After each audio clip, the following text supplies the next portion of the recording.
I don't know. I'll go with Christy first because she's probably a more sane, the more sane of the whole family, probably. Yeah.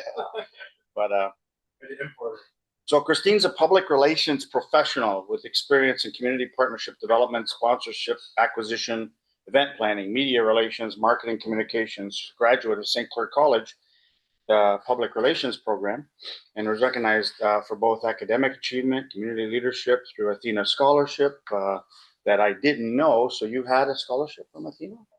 Yeah, because our club sponsors Athena, as Roseland does. I think 1918, the three main Windsor clubs help sponsor. Wow, yeah, okay, really good. And she's a liberal community builder scholarship has received as well. Christy brings a strong passion of community impact to her work, shaped lifelong connection with WETRA, which they'll talk about more, experiencing growing up alongside her brother with complex disabilities. These experiences continue to influence her commitment to accessibility and inclusion and meaningful community engagement. Now working with Haunted Zoo alongside her husband, Jeff, Christy leads project management, strategic communications, and assists on levels of project design, development, and installation. Together, they've created Be Creative, a youth-focused arts education program that delivers engaging, hands-on creative experiences in schools and camps and community spaces. And you guys had a radio program or they interviewed you a couple of times on AM 800, and it was interesting to see what you guys are up to. And now to Jeff. He's an artist, a designer, an entrepreneur, creator of the Haunted Zoo, whimsical art brands. And you see probably a bunch of things around the city, which I'm sure they'll show you as well there. His work spans murals, illustrations, like I say, all over the city, merchandising, publishing, storytelling. And Jeff, in 2026, so this year, Jeff was honored with St. Clair College Alumni Distinction Award in recognition of his entrepreneurial achievements. Jeff launched his first business as just 19 years old with Fathom Clothing, a nationally recognized streetwear brand, and he toured across North America. Vans Warped Tour, I think that's the skating, right? Yeah, skating Vans Warped Tour. Gained exposure through MTV music videos. Later founded Hot Hive Branding and Design Studios, where he has helped countless small businesses, organizations, community initiatives develop memorable brand identities and marketing materials. Jeff is also the creator of Hallow Heats. I usually stay away from that because I blow up and sweat like crazy. Earned him national attention through appearances on CBS's Let's Make a Deal. Founder of Windsor's Heat Seeker Hot Sauce Festival was you, which attracts vendors from all over Ontario and Detroit as well.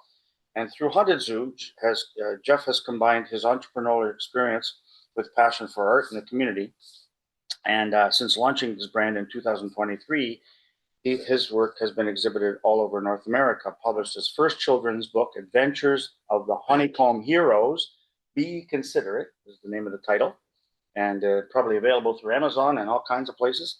The Zookeeper, a Bell Media Vibe TV docuseries that explores the creation and impact of community-driven public arts projects. His work continues to bring color and creativity and optimism to his audience. Who'd have known a Denomme from Riverside area would be so famous? Come on up, you guys. I know you don't need the stool. Well, funny you can use it if you want. Funny you say that because the Little Caesars right next to my grandma's. Yeah.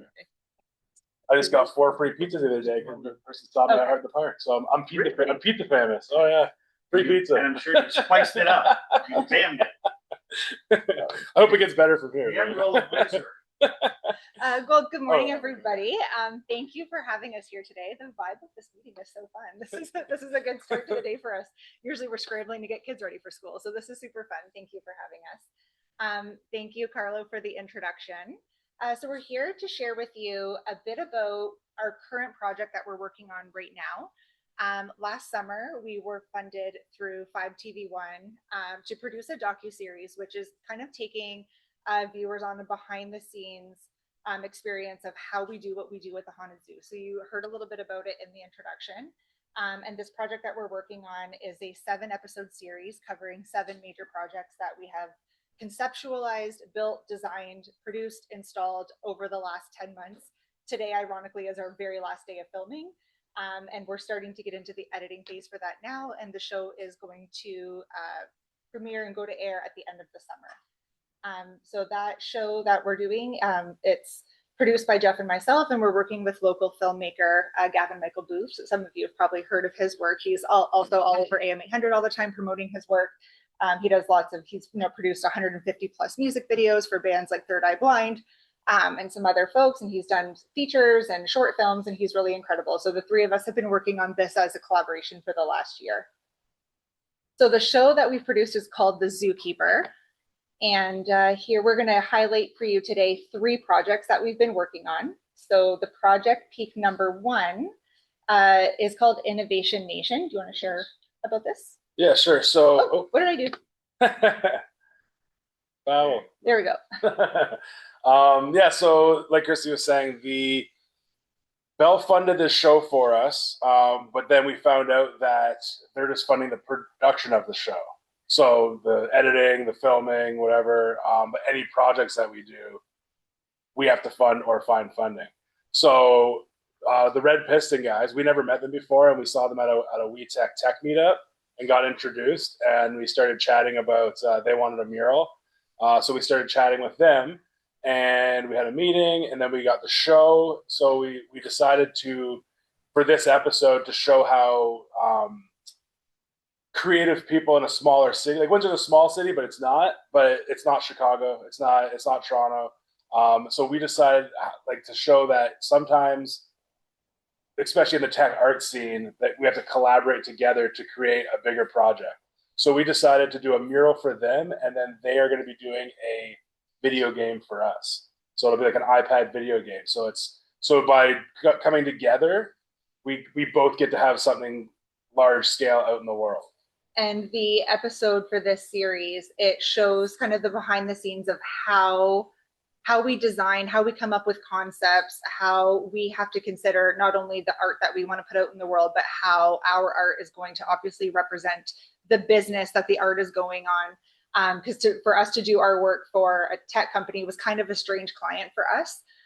So we talk a lot about that in the interviews for this episode. We show the behind the scenes of how we have to work on sketches. Here's a shot of Jeff sitting at our home studio working on sketches to create the layout for what's going to turn into the mobile app game. So it really shows that behind the scenes of how does that art get digitized and then used in this new way.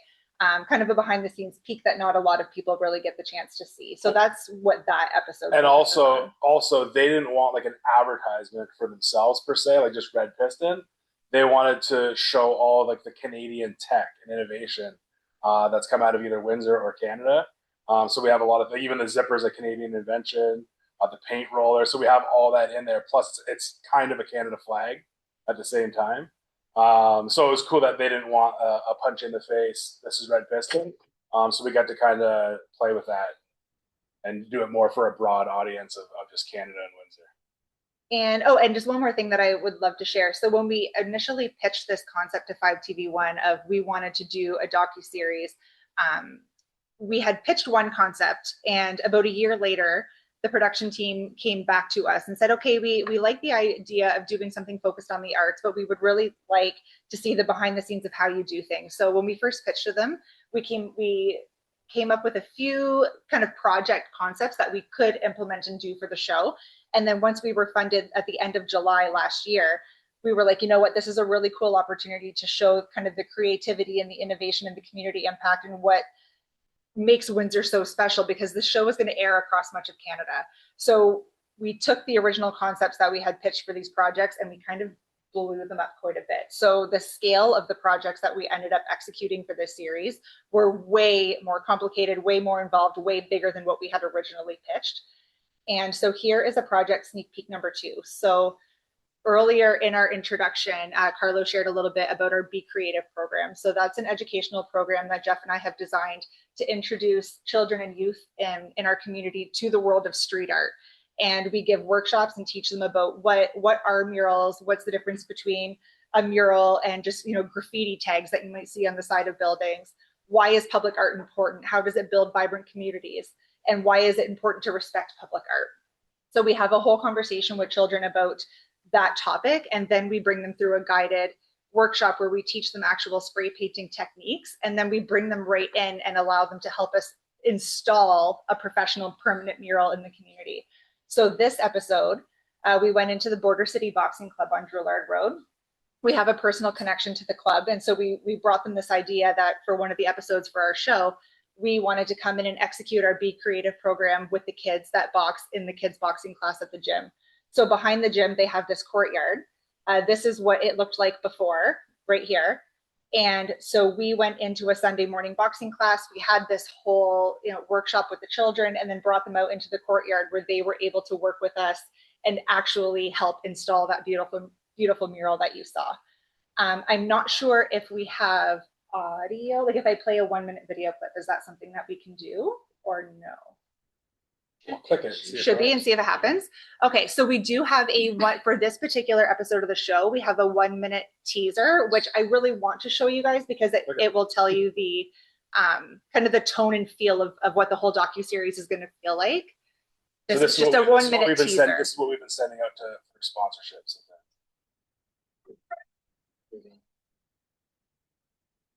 To see kids come together with this excitement of like using spray can and seeing it like evolve like from lines to a finished product was pretty awe-inspiring, I think, for them, like awestruck parents and kids together doing an art project that maybe they wouldn't otherwise be doing.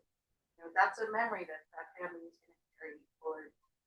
Murals are important. They brighten your neighborhood. They brighten your city. They go out there all the time and they're like, that's the spot I painted, or this is what I did. A sense of pride and a sense of ownership of doing something permanent. Not just the boxing book. It's a space where my family and I did something together that becomes part of our story. Marrying boxing and art and helping an artist and a boxer are similar. You have to be able to persist and believe in yourself and what your vision is, who you are as an artist, as a boxer, as a kid.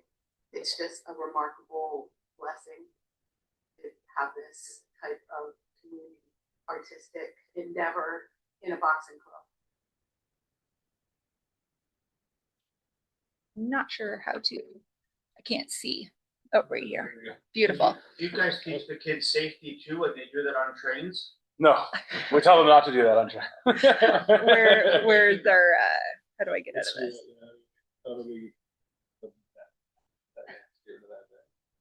Oh, no. Do you know where I would pull up my presentation again? Do you know? Double click that. Okay. I zoom back down. Okay, that's fine. Thank you. Okay, so that was a project that we executed last October, and so that kind of gives you the taste and feel of what the tone of the show is going to be like. And that was a really fun project to be able to do. Now, the third project that we're going to share with you is very special to me. Obviously, you heard that I have a strong family connection to WETRA. My brother was a rider there for nearly 40 years.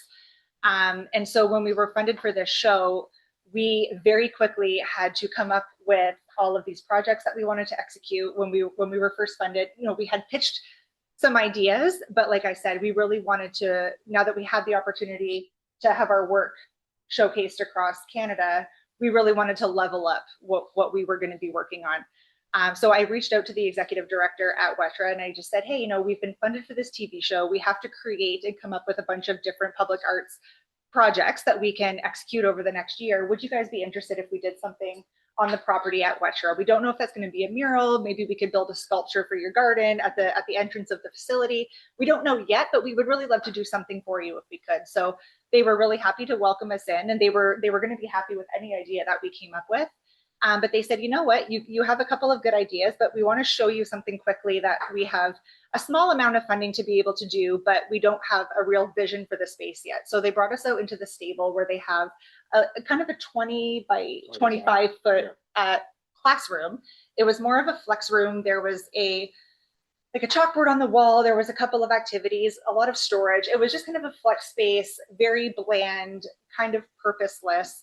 And they were looking to turn it into a focused sensory room slash space where the occupational therapist that they consult with could build out programming and their staff could implement the programming in this room. So they were looking to put some fresh paint on the wall. They wanted to put a small trampoline. They wanted a sensory swing. They wanted a bubble tower, a few different elements that children, specifically children with autism, but any different neurodivergent diagnoses could access the space maybe before they mount a horse if they need to kind of regulate their nervous system. If there's children on site during a busy summer camp, for example, it could be a space that they could utilize to calm down, to step away from the group. So we walked into this room and I instantly had a vision of what the Haunted Zoo could turn this space into. But the scope of this project was kind of way beyond what we were looking to take on for the docuseries.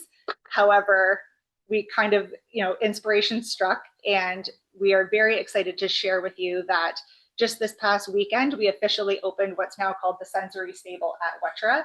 And it's a fully immersive 360-degree floor, wall, ceiling, interactive space built for children with special needs, all through the Haunted Zoo design lens. So this literally just opened to WETRA families on Sunday, just a few days ago. And this here is the before of that space. So as you can see, there was some storage cabinets, there were a few tables, chalkboard on the wall, very bland. It was definitely in need of some TLC. And so we have spent the last 4 months from floor to ceiling fully rebuilding this space, the whole process for which has been documented, and we'll be showing the step-by-step process of how we built this space in the docuseries. Yes. Shouldn't that sheep, if that's supposed to be Gary, just that, shouldn't that sheep be colored black? Sure, yeah, and more back hair. Longer hair, yeah. So as you can see here, we've kept the chalkboard in the room. That was one of their requests. Beneath on the stable there are all these different pieces of equipment that the children can learn the names of, that they use with the horses there at the facility. You see the bubble tower in the corner. Those are custom fabricated lily pad cushions for kids to sit on in front of the bubble tower. And again, and the lights also completely turn off in this room. And there's LED lighting across the top of the ceiling in that bubble tower. So it's a very cool, vibey room when you turn the lights off. Here you can see that we've made this kind of barn facade. The left-hand door here opens, and it's a dark room with galaxy lighting where there's a sensory swing. So kids can sit in the swing, feel held, have their nervous systems kind of regulated. Like I said, the sheep there on the wall is fuzzy. That's a tactile experience. A custom fabricated beanbag chair that looks like a Haunted Zoo pig. And all of these elements, aside from the epoxy floor, everything in this room was built, painted, designed by Jeff and myself. Including the room with the swing and all that wasn't a room you guys created? We built all of it. Like it was open like this, and we had to put up walls. There was a bulkhead. So you can see right here, this bottom left corner, the bulkhead is where we put the barn wall and then divided that section into 3 separate spaces. And so here, we'll just kind of walk you through. Here's a few of the sensory elements and or activities in the space. So like we said, they requested a trampoline. They requested a bubble tower, sensory bin. So of course, with going with the farm motif, we thought it would be really cute to have a dried corn bin coming out of the silo. This here is a custom built farm stand so children can interact with these Haunted Zoo fruits and vegetables. We have here in the chicken coop there's 4 different, nests or baskets where kids can count and sort eggs. This is the inside of that one area of the chicken coop where that sensory swing is with the galaxy lighting. So it looks like, you're kind of under the northern lights. This is just a little shot of that touch and feel wall. And then this little garden that's on the floor where children can actually pick vegetables out of the garden. And again, the docuseries shows kind of the behind the scenes of how the 2 of us built this entire space. And this was a project that, we kind of started coming up with the designs and concepts for, I think maybe in December of last year. And it's been now fully executed by mid-June. So the fact that this is one of 7 projects that we've built over the last 10, 11 months, like we're very proud of how it's all come together. And so that's kind of a peek of what we've been working on for the last year. Yeah. There's more projects, but we just wanted to kind of give it lips. Yeah. Stay tuned. Yeah, exactly. Yeah, you got to come to the premiere to see the rest. I haven't heard about the Haunted Zoo. Can you tell them? Yeah, so the Haunted Zoo is my art name, my art brand name. So I started a clothing company back in 2000, 2002. And then around 2007, it morphed into the Haunted Zeus because I went to school for graphic design. I ended up wanting to make everything look the same, all branded together. So the name The Haunted Zoo came from these animals, right? So I made a snowboard design when I lived in Vancouver, and the bee was on it. So thousands of people voted for it. I came second in this contest with Telus. It was a Telus contest. So I was like, oh, this is what the Haunted Zoo is going to be. And then I stopped doing it for a bit, did some hot sauce, and just 2.5, 3 years ago now, randomly it came back. Like people started wanting it again. So we're like, oh, let's give this a go. It'll be cool to do for a month, 2 months, 3 months. Now we're almost at 3 years. So now we have kids that are 4 and 8. So now we've kind of morphed this whole thing. Instead of selling to peers, it's like, what can we do now? Because like you're a lot different when you're 43 than when you're 22. So it's like, what can we do now to use this art brand to like help the community, help kids, inspire kids, and kind of teach them. Like the book that we have is called Be Considerate. So it's like, how do you teach kids without having to like tell them? They read it in a book and they go, oh, it's like you got it from the side, kind of, right? Like how to be considerate, what you need to do in the community to kind of help out. So that's what it's kind of morphed into. And then we hope to start making cartoons. We started working with St. Clair College and some animation as well. So that's the goal. The goal is to, and even in our book, there's like on Pilette there, the ice cream spot. So that's in the book with the Peace Fountain and everything like that. And like the book is the Haunted Zoo universe, but we've actually set our first story. If you're reading through without being on the nose about it, you can see things that are very much Windsor, Essex. Like the Detroit skyline is in the background. So yeah, like you said, the little ice cream shop at the foot of Pilette, if the characters go to an ice cream shop, it's not named the same thing, but the building looks like if you know, you know. If you don't, it doesn't really matter. But like even like in the living room, our wedding photo as bees is in front of the Peace Fountain. You know what I mean? So it's like all these little like nuggets that you can kind of see. And to place the so we would like to continue on and be that, let's say, Simpsons, if you will, but of the area, right? So that people from here can be proud, and even if you don't know, everyone here will know. So does that answer the question? Or did we go on a side tangent? Educate the kids at the same time. Satirical and negative and stuff. Well, and all the murals have a be statement. So like the boxing gym one was be unstoppable, be brave, be kind, be innovative. So it's all these like positive reinforcements. You mentioned that you had 7 concepts and you showed us 3. With the other 4 going to be? Oh yeah, they're all fully filmed. Yeah. Tonight is our last night of filming, and then we have a few weeks of editing, and the show will come out at the end of the summer. So the other, just saying too much. What are the other 4? Another one is a mural project. Another project is a collaboration that we did between us, the Downtown Windsor Farmers Market, the Windsor Spitfires, Big Brother Big Sisters, and we designed a custom Halloween trick-or-treat bag that was lined with like reflective piping to help promote safety on Halloween night. But that was a project that was literally just to do something free for the community. So oftentimes, our murals are a different thing, but to be able to access our merchandise and apparel and things like that, people have to pay to be able to acquire those things. We wanted to do something that we could just give out for free to kids in the community. So we had 1,000 bags printed that we gave out at the Downtown Windsor Farmers Market. We gave out at the Windsor Spitfires Halloween game. That was another project. Another one was building our first 3D sculpture, and we were the first local artists to have original work displayed at Bright Lights Windsor this year. So, we thought we were going to build a small sculpture, and it ended up being like, 9 feet high by 16 feet wide. We had to hire a transport truck to come move it from the fabrication shop to the facility where we painted it, and then to deliver it at Bright Lights. It was a whole logistical nightmare. So the show kind of shows the behind the scenes of that. It was our first time working in 3D work. And then what was our 4th or 7th prize? It's been a grind. Yeah. So we've tried to work in as many different art mediums as we can. Oh, and the foodie safari. So another really interesting project that we've done is because the whole concept is the show is how do we take our art brand and have as much community impact as we can in as many different ways as we can. So we easily could have done a whole show just working in doing murals, but to us that wasn't so interesting to watch the process of that over and over and over again. So another cool project that we did is we've collaborated with Jen Brignell Strong, who runs a food blog called Tailgate Takeout. And she was a massive champion, especially during COVID, of shining a light on our wonderful restaurants and food businesses that we have. And she would go in her vehicle and get takeout from these different restaurants because we couldn't dine in, and she would eat in the back of her tailgate and record herself and give reviews of the restaurants and encourage people to go support them.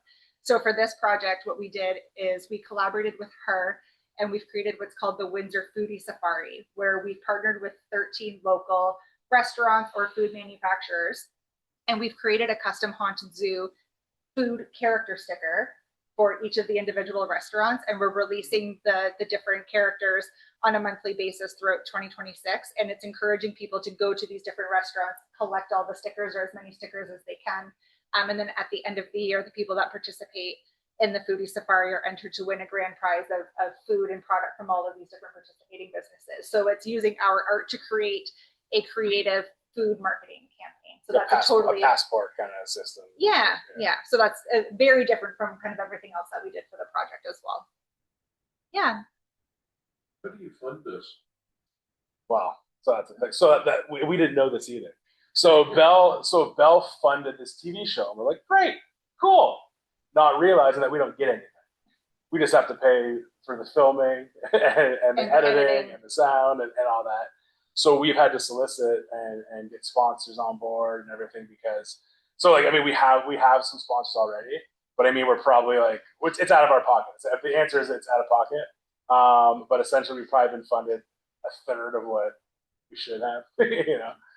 But it's a great opportunity for us to do this across Canada. And like we were saying, kind of like you with your 150 plants, right? We pitched, we're going to plant 5 plants. And Bell was like, oh, that sounds good. But then we got the opportunity and we're like, let's make this Kalasani. You know what I mean? Because we have the opportunity. So it's like, why would we not go above and beyond? And then we're just finding like-minded community partners that want to get on board and kind of be in the same pool, saying like, hey, we support the community, we support the arts, we support the youth. So far we have like Liuna has been a sponsor, like the headlining sponsor. Zuckelman sponsors the WETRA room. We've had donations, like so some people haven't given us money, but like Home Hardware has given us a bunch of wood, and it was giving us wood, and like Deluxe has given us employee pricing on paint. So it's every little bit helps, but essentially it's out of pocket for us. The person filming it gets paid, but Yes. What is this film going to be? What media is it? Sure, it's going to air on Bell Media's 5 TV1. So 5 TV1 is their kind of, the way I describe it is a bit like their community Netflix. Like they give funding to different communities across Canada to produce their own locally made content. And then it all airs on their streaming platform. So that's where it's going to air, and they have exclusivity for the show for the first 90 days after it airs. After that, we are welcome to just take our episodes and put them on YouTube if we want. We could shop it to a different streaming platform if we wanted to try pitching it to Amazon Prime or to Crave or something like that, where we then own the content and we're able to do with it what we want after the first 90 days. But I know that not everybody has 5 TV1, so we are going to be hosting a local premiere event at the end of the summer. The date for that is not yet solidified, but we're looking at the end of August. We're looking to host it at a major venue downtown where we're going to invite all of our sponsors, our collaborators, our community partners, the media, general public will be able to buy tickets as well, where we're going to screen the entire series. So each episode is going to be 12 to 15 minutes-ish. So we're able to screen all 7 episodes. It's just like going to watch a feature film. And then after that, on that evening, we'll do a Q&A on the stage with ourselves and with Gavin, the filmmaker that we've worked with, to kind of answer any audience questions. And we're hoping to have a local musician play at the screening that night as people are coming into the theater. So that'll be a really special sponsorship event. banners. It'll be a big hoopla. Yeah. You had 2 kids. Yes. This is funding a lot for yourselves. Yes. Yes. 2 kids.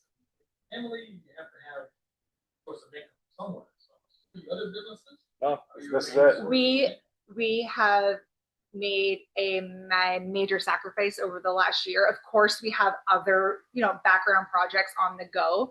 we've literally put most of our life on hold to be able to produce this to the highest level, to make interesting work at the highest level, because this for us is also going to act as a bit of a portfolio. Like for this sensory room that we built at WETRA, when we were first funded for this show, that idea didn't exist for us. It was not on our roadmap to build anything like that. And now that we have the opportunity to do it, it's unlocked this whole potential future avenue that we can do. And if I've said a couple of times over the process of building this, if I could create rooms like this and spaces like this, inclusive spaces like this for these really special kids every day for the rest of my life, what a gift that would be. Like what a way to take art and do something so impactful and so meaningful, and to create something so beautiful for these kids, where so many of their spaces are always built with function first, which is incredibly important. I spent my entire childhood living at speech therapist office and physio offices, but for these kids to be able to walk into a space that was curated beautifully first and foremost for them, and it was built with all of this whimsy and this intention, and then we kind of reverse engineered the farm motif, and how do we make that, how do we build in these sensory components into that theme. It was just such a special project to work on. So yeah, we've put a lot of things in our life kind of on pause and jumped all in on this opportunity, and we've created some really beautiful projects and some things that we're really, really, really proud of. But yeah, it's been a grind of a year. It's been really tough having two little kids. Well, essentially, it's, so I started doing this when I was about 20, 22 years old. Stopped doing it, started hot sauce. The Haunted Zoo stopped, it still did a little bit. Stopped in 2013-ish. And like I said, it randomly came back. And we had a successful hot sauce company going, but as an artist, right? Who cares about money? Let's just follow your dreams. And so, yeah. Okay. But so we stopped doing this hot sauce company because I said to Chrissy, I said, what do we do? Like, we have this thing coming back that's like my original love that'll be on my tombstone. And Chrissy said, do you think you're going to get a third chance at doing the Haunted Zoo? I said, I didn't even think I was going to have a second chance at doing the Haunted Zoo. So this is literally like the Hail Mary. We have this opportunity that we were given, and it's our Hail Mary of like, why make 4 plants when we can do Colasanis? So it's kind of like, let's go all out and sacrifice everything to hopefully this is the catalyst. And it's not even out yet, and it's already kind of proven to be a catalyst for a lot of things. Like people that didn't know who we were, all of a sudden being like, oh, like St. Clair College found us. I mean, we went there. But like the sector of St. Clair College, like this is before I got the alumni distinction a couple months ago or a month ago, whatever, found out about us through one of these projects. And then we're like, hey, our whole job is as like research and innovation to get alumni grants for what they want to do. So we had this whole big meeting about wanting to create this cartoon and this animated series. And so they've already started working on grants for us from the government and wherever else they're going to get them. Because instead of like us writing a grant of like, hey man, can we get some money? Then they're like, they've been doing it professionally for a million years, right? So they have hopped on board and just meeting like, they're doing WETRA, but then them finding it and all their partners going, hey, who are these guys? So it's the Hail Mary's kind of working, but we're halfway in the air right now. The ball hasn't been caught yet, but so classic artist stuff. Yeah, I don't think we have time for any more questions. Okay. We'll be in the parking lot.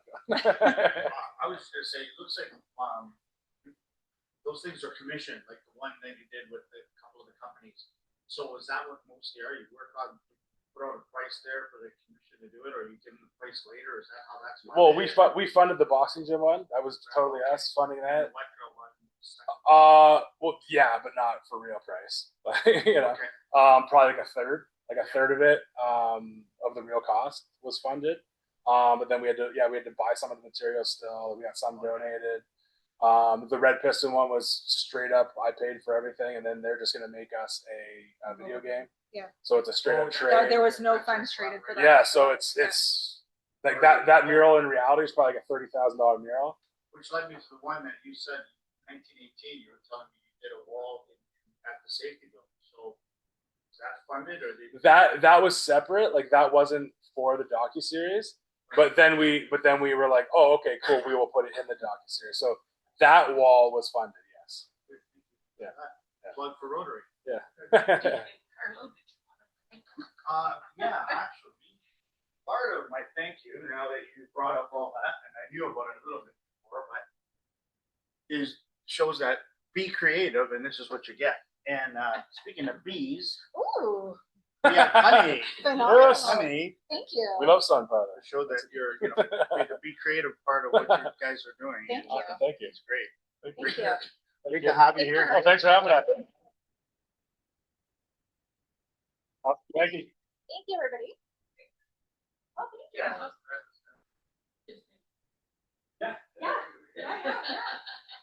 They usually pay for themselves. Your presentation was unbelievable. If he wasn't listening, he could just. If you have more questions, we can stick. Yeah.